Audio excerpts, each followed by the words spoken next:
Mheshimiwa Rais, ndugu viongozi na wananchi, kwa kuwa nimepata fursa hii au nafasi hii kuzungumzia masuala ya utulivu na amani katika taifa letu, nataka nitumie pia fursa hii kuwaonya wale wote wanaojiita wanaharakati kwa jina ili wapate kutambulika duniani, lakini kiuhalisia matendo yao ni ya kigaidi.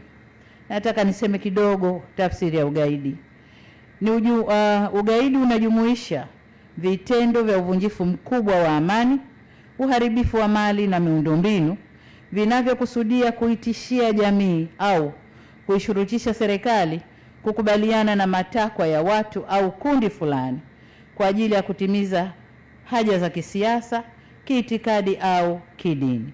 Lakini kwa mustakabali wa sasa, dunia tunayokwenda nayo, unaweza ukafanyika pia ukikusudia kuirudisha nyuma nchi inayoendelea kwa kasi. Pia inaweza ikatumika. Watu au kundi hilo linakuwa na kauli zinazovaa sura ya kizalendo, lakini kwa undani ni maslahi binafsi. Mtu anayeipenda nchi yake kiukweli huijenga na sio kuibomoa. Pande huu tumeipenda nchi yetu, tumetofautiana, tumevumiliana, hatukufanya vurugu za kubomoa nchi yetu wala kuharibu au uvunjifu wa amani. Na wasihi wa Tanzania, tushikamane kwa ajili ya maendeleo ya taifa letu na sio kulifanya taifa kuwa duni kwa matakwa ya watu binafsi ambao maisha yao huko waliko na hata hapa nchini yanategemea malipo yatokanayo na kufanya vurugu au kuivuruga nchi yao kwa maslahi ya wengine.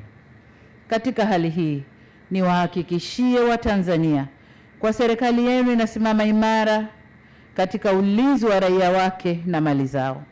Nanyi kwa upande wenu mnapaswa kuungana na serikali yenu katika kulinda maeneo yenu na mali zenu. Vitendo vya kigaidi katu havikubaliki, sio kwa Tanzania tu bali ulimwengu mzima. Hivyo basi niwaonye kwa mara nyingine wale wote wanaojishughulisha na vitendo hivyo kwamba taifa lolote duniani hutumia nguvu ya dola kuhami raia wake na kulinda heshima yake. Nasi Tanzania kama taifa hatutasita kufanya hivyo.